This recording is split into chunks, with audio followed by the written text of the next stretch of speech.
He's Tony. I'm Mike. This is week 2 of the Action Bowl.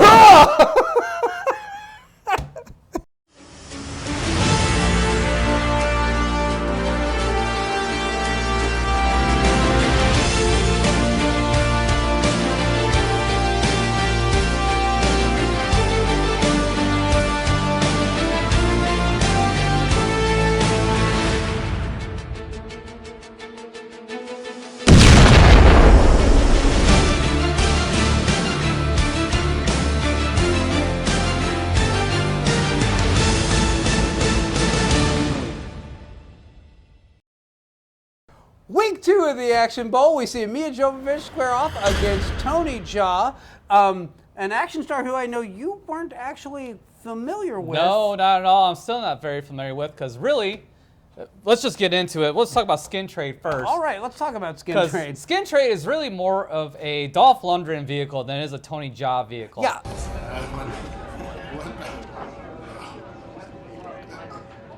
Thanks. Yeah, now, I say that now, going back, watching it, having never heard of this film before, but he was listed as one of the stars of the film, So we'll give it a pass. This wasn't as egregious as last season where we had Cynthia Rothrock. Yeah. And what was the name of that movie? Oh, Fast Getaway. Fast Getaway. Yeah. So it wasn't as egregious as that. You know, Tony Jaa was in it. You want to talk about the plot briefly? The plot of this movie is very simply this. Basically, you have a U.S. cop over here who is trying to basically crack down on some Armenian mobsters, Russian Doesn't mobsters. matter. They're Slavic gangsters of some sort or another, and he's trying to crack down on them bringing in illegally imported ladies for the sake of prostitution.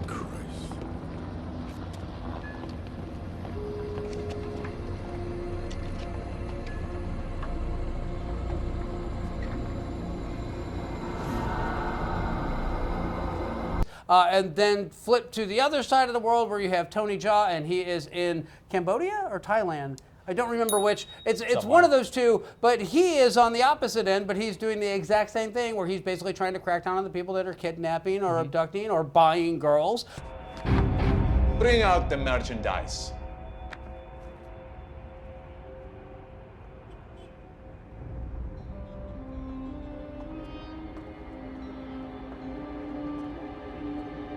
And selling them into the skin trade to be imported all over the world and used, as sex slaves.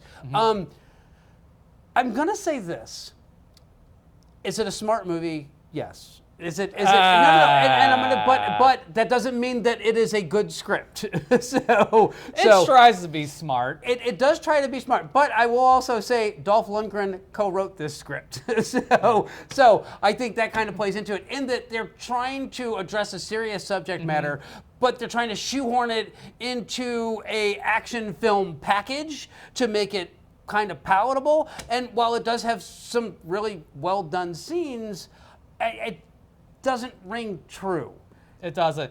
And really, surprisingly, really, the drama portion of this film is what sells it. 21 cuts, 7 cigarette burns. You know, I remember my mother was really upset because she only got $700 and not $1,000. Yeah, the action part of this movie fucking sucks.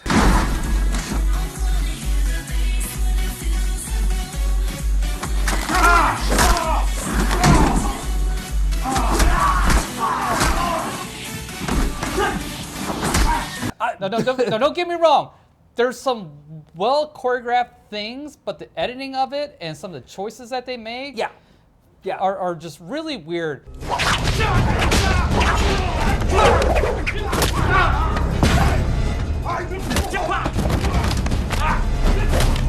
And like Tony Jaa gets his ass handed to him, but yet keeps popping up. This guy will not sell a fucking move. This guy was a wrestler. No, it's awful. He'd be like hulking up like every 2 seconds at the end of a match.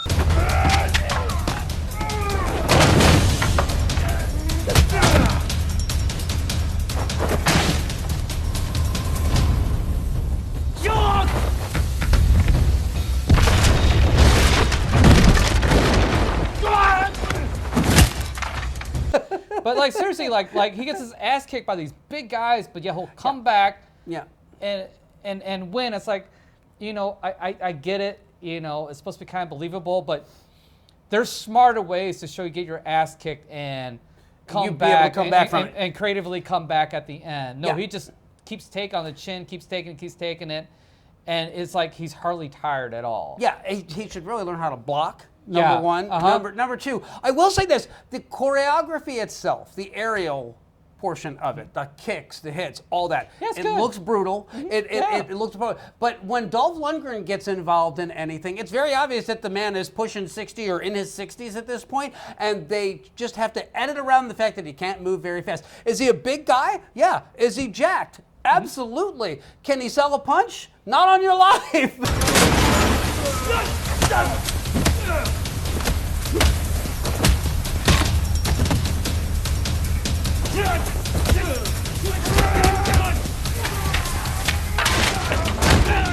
He's not as bad as Tony Jaa. No, he's not. no. I'm sorry, he's not. No, Tony Jaa is the worst thing about this movie. Yeah, and I'm good. Other than the story. Well, I'm also going to say this. For a movie that I've never heard of, this cast, everybody was in it. It is not just Dolph Lundgren and Tony Jaa, but then there's Michael Jai White, who you'll know as Black Dynamite.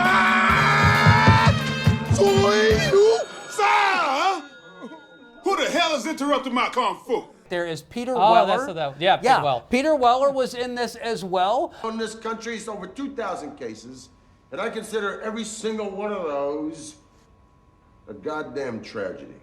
I mean, like you are going to recognize a vast number of faces. Yeah. I actually like Peter Weller's character in this movie. Yeah, he seemed appropriate. Yeah, very appropriate, yeah. And he's the, irascible police chief that's there to basically make sure that justice is done. Ron Perlman is in this film as the big heavy. They say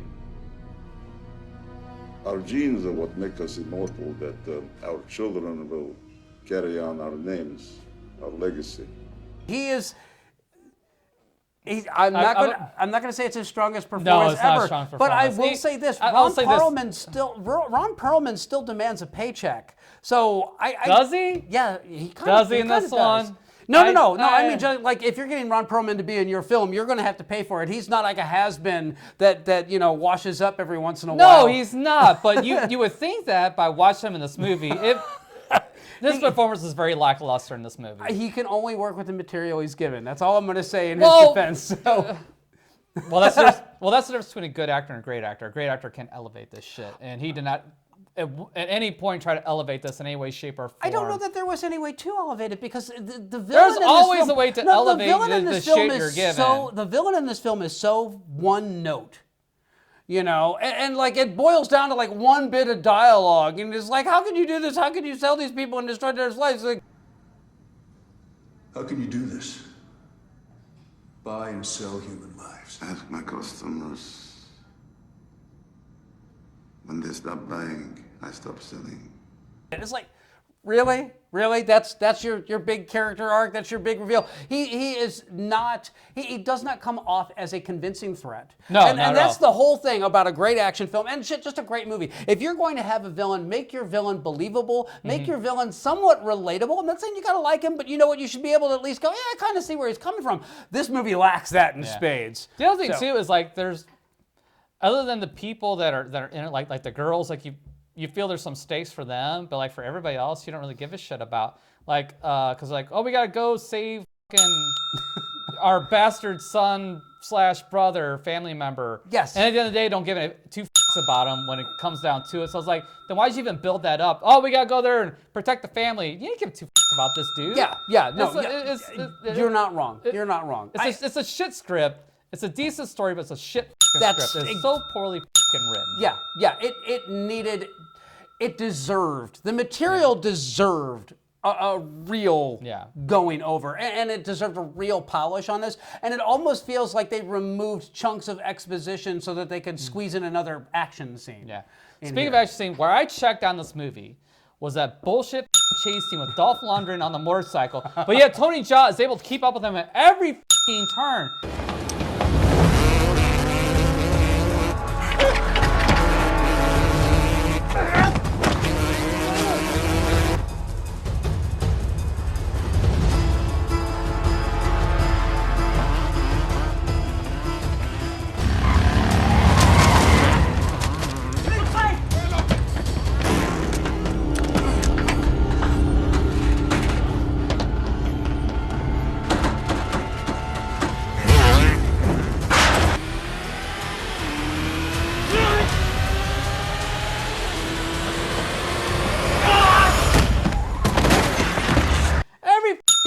He knows yet, the city. And yet, as soon as Dolph Lundgren gets on foot, all of a sudden then it's hard for Tony Jaa to keep up on him. Well, It's yeah. just fucking stupid. No, this movie. Really, It's those you know long what? strides. This movie. So well, You know what? I'm not the. We take a look at my fucking scores before we fucking reveal them, because you know what? After watching this, talk about this now, Yeah. and then talk about fucking what the fuck is that piece of shit that just Michael Bean. Oh, trash. oh, yeah, trash. Yeah, trash. What? Don't you want to come over here? Yes. But we've got business to take care of. Trash. Thank you. You know, so we're gonna pause for a second. I'm gonna reevaluate my scores. Moments later. So we're back in. So that all being said, it's the Action Bowl, and this comes down to cold, hard numbers. So Mike, I think we're gonna get some cold, some hard, and some numbers here in a sec. Okay, so I did go on a tirade there for a second there, and they're bad scores, but not brutal. They're not trash brutal. But here they are. Plot is a 4. I mean, it's a decent story, but it's a shit fucking script. Yeah. Style's a 4.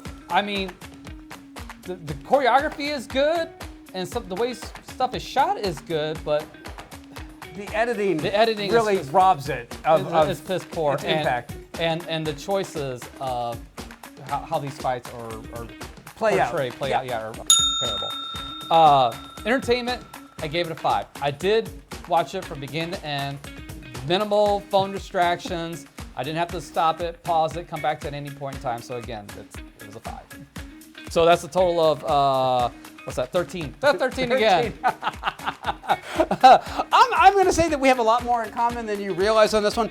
For the plot, I gave it a 7, and I gave it a 7. I was going to say it is generous, but there is a good movie here. It's just not in this script. It's not in this movie. Yeah. You could take this subject matter, and you could even take the majority of this cast, and you could do a decent script. But rather than it being concerned about telling a story, a narrative that was involving, it came off as more of a vanity project to show that Dolph Lundgren can still kick ass. That's really how I read No, this. it came off more of a vanity project for Tony Jaa. I didn't look to see if he produced this or what the his level of involvement was. It was all Dolph. So really? But yeah. Man, he really must want to suck Tony Jaa's dick. That all being said, for the style, I gave it a 4. And again, same thing. The action scenes, they don't work. Most of them don't work. And again, with the gunfights and the never-ending ammunition on this one. Look, you know what? It's dramatic when your gun runs out of bullets and you have to figure out where to get your next set of bullets. And in this film, that's not an issue. So just throwing that one out there for you. And then the twist that Michael Jai White's character is dirty and he's actually working in cahoots, and that's how they're able to actually know where they're going every step. It was dumb. It was super stupid. So for the entertainment, I gave this a 3. It's bad. It's not insulting bad. It's just bad. And I was rooting for this film. I like Tony Jaa, and I like a lot of his films, but man, this film failed to deliver in a big, big way. So my score on this one is a 14. So We're right in the ballpark. coming up next, we're going to talk about Milla Jovovich and The Messenger, also known as Joan of Arc. We'll be right back. Week 2 of the Action Bowl, Milla Jovovich drew The Messenger, which has had its title changed upon re-release to just simply Joan of Arc. This is a movie that I remember seeing a very long time ago, and I remember thinking it was very okay. And I don't know, maybe something has changed me or something, but I got a lot more out of it this go around. But I know that you and I had to have a conversation about this one after it was all said and done. So I want to hear your thoughts on this film. Well, I had never seen this film before, and all I know about Joan of Arc is that she was very, very young. She raised an army to help fight the English. And that was it. That's all I know about that. Plus, she was burned at the fucking stake. But I really like the way where the story took it. It's like, is she really hearing God, or is she really hearing the devil? Who is she really? Or is she just insane? Yeah, or is she just batshit insane?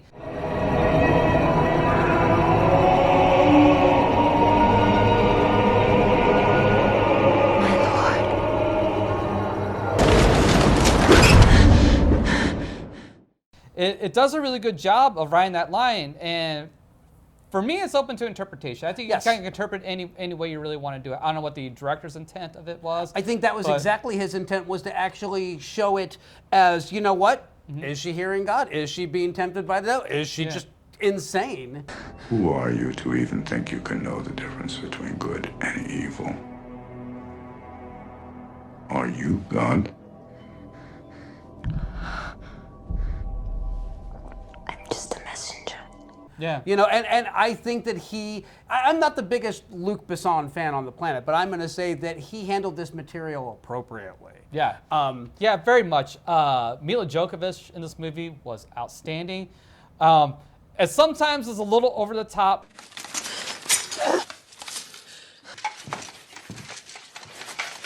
John! John, stop it! How dare you stop me from doing God's will? He didn't tell you to cut all your hair off! How dare you tell me what God tells me to do? Whatever, but since he's not going to come down and cut it himself, I mean, at least let someone cut it properly. But at the same time, I kind of get it, because she's kind of playing that manic type of character. Also feeds into that fact, is she really insane? Is she really hearing God or not? What's the deal? Or is she just like a straight up religious zealot? Yeah.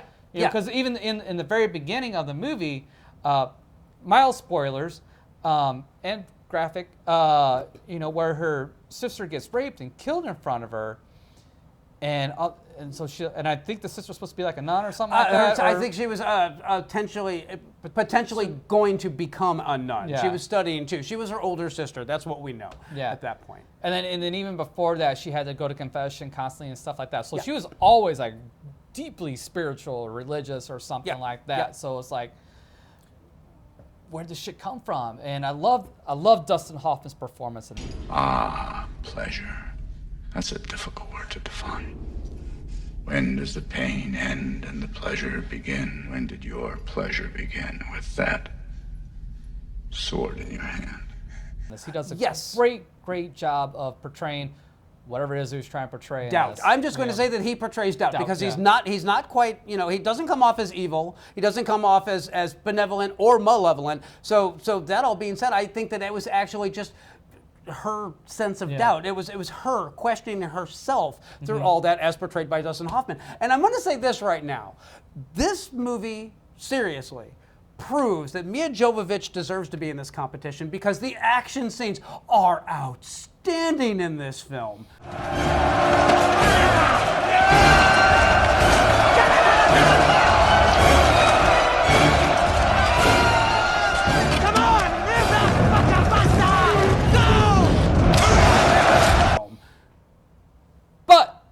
But she does not really do a lot of fighting in this. It's all done by their men. And I love the fact that they portray the fact that, she's really just there as like a symbolic figure for people to get behind. She's not she's not the badass warrior queen. Yeah, she's not the badass warrior queen. She is the figurehead. Yeah. She is who rallies the troops and gets them to charge, the castle or the bridge or whatnot. But I mean, this is I know so much an action movie, but it's a fucking epic. Yeah. Oh, absolutely. I will give it that. Absolutely. And I'm gonna also say this: this movie is just shy of 3 hours long. This movie flies by. I got done. I looked at the timestamp and I was like, "Is that movie really that long?" Because it didn't feel like it one bit. The pace on this film is extraordinary. And here's the other thing that's kind of extraordinary about this: unlike Braveheart, this film is actually historically accurate. Their whole dialogue, when they're doing her trial, the church is doing her trial, they took dialogue directly from the court record transcripts. What about all those dresses you were given? Silk dresses, weren't they? Yes. Yes, I was given a few. Still pretty wealthy for a peasant girl, wouldn't you say? You look pretty wealthy for a servant of God, wouldn't you say? That's how much attention Luc Besson actually paid to this one. And I'm also going to say this. We were robbed of a really gifted actress. because Milla Jovovich had done a bunch of indie films, then Luc Besson found her and she did The Fifth Element, and then she did this one. And this is, then she wound up doing Resident Evil. Oh, yeah. And she's been doing nothing but Resident Evil and clones of Resident Evil ever since then. And this movie shows just how much talent she really has as a thespian, not just an action star. Everything was made clear. God had given me a message to deliver.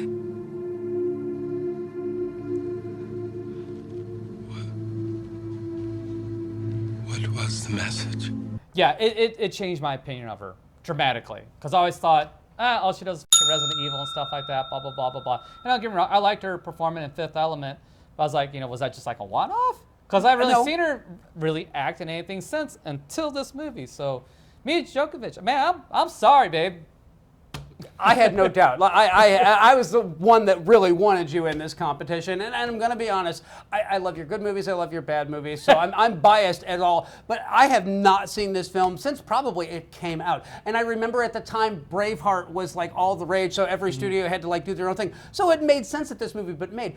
But rewatching this 20 years on and seeing just how invested you were in this character and how good the performance is, I believe her. Every performance in this is great. Every secondary character has a little bit of moment to shine. And you'll recognize quite a few of these people. Faye Dunaway, John Malkovich. Who better than a messenger from God to give answers to your questions? You think she was sent from God? You're a fine judge of character, Jaa. It'll take you less than 5 minutes to expose her if she's a fake. But if she's not. And a lot of the French actors that are in this, you've seen in a dozen other films before. If there's ever a movie that has an international cast, these guys are the ones that are in it. So. Good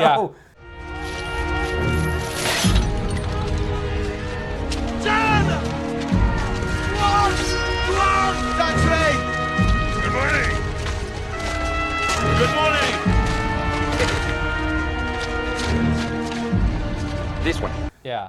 So no, I got nothing but good things to say about this movie. Well, if you got nothing good, I am thrilled to hear your scores on this one. So why I gush, my scores probably won't really reflect my gush, but they're still solid scores. Plus a 7.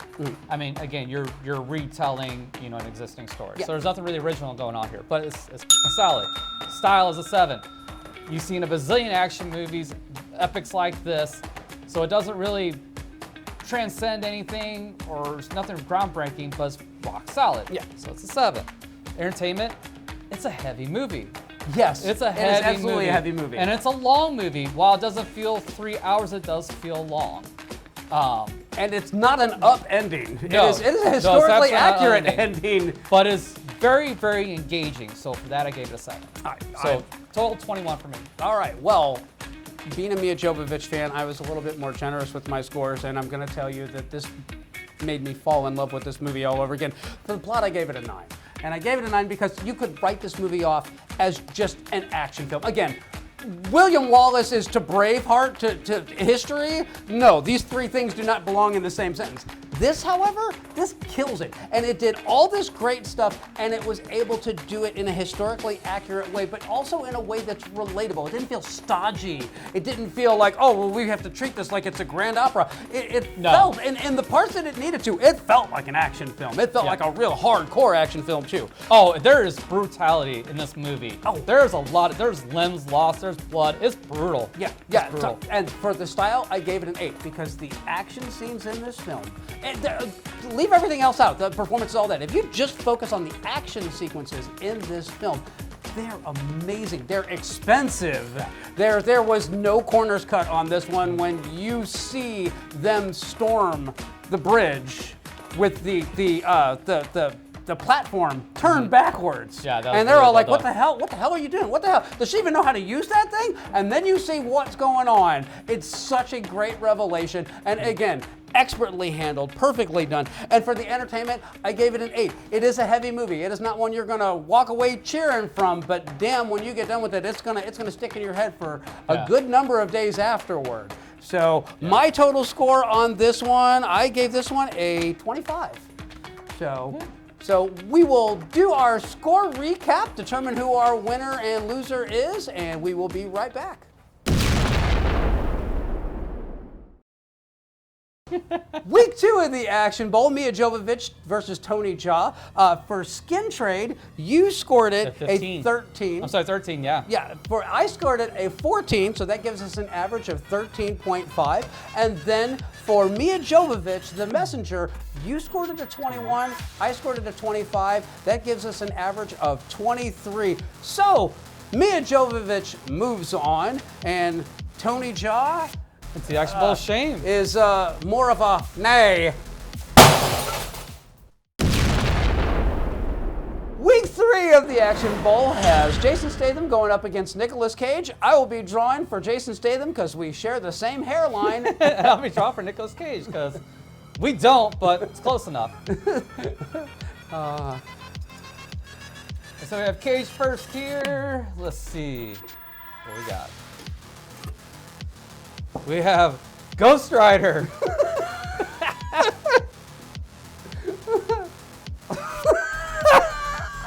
Not a fan of the comic. I don't remember being particularly a fan of the movie either. I will give you this little bit of positivity. Eva Mendes is in it. No. I mean, there's that. All right, so going up against Johnny Blaze. I'm hoping for Chet Chilios. Was that Crank? Yes, it was Crank. The Meg. This may go either way, but I remember kind of half-ass enjoying the Meg. Look, it's half-ass. got a shark in it, so right. You know, you have to screw up pretty badly to not make an entertaining shark movie. Even Bruno Mattei was able to do it. So. Which, watch our Cool Jaws episode right here. So Jason Statham gets the Meg, and Nicolas Cage gets Ghost Rider. So tune in next week for what promises to be a damn lively conversation. Remember, throw your scores down in the comments while you play along. So join us next week for Week 3 of the Action Bowl, where Jason Statham goes up against Nicolas Cage. We will see you then.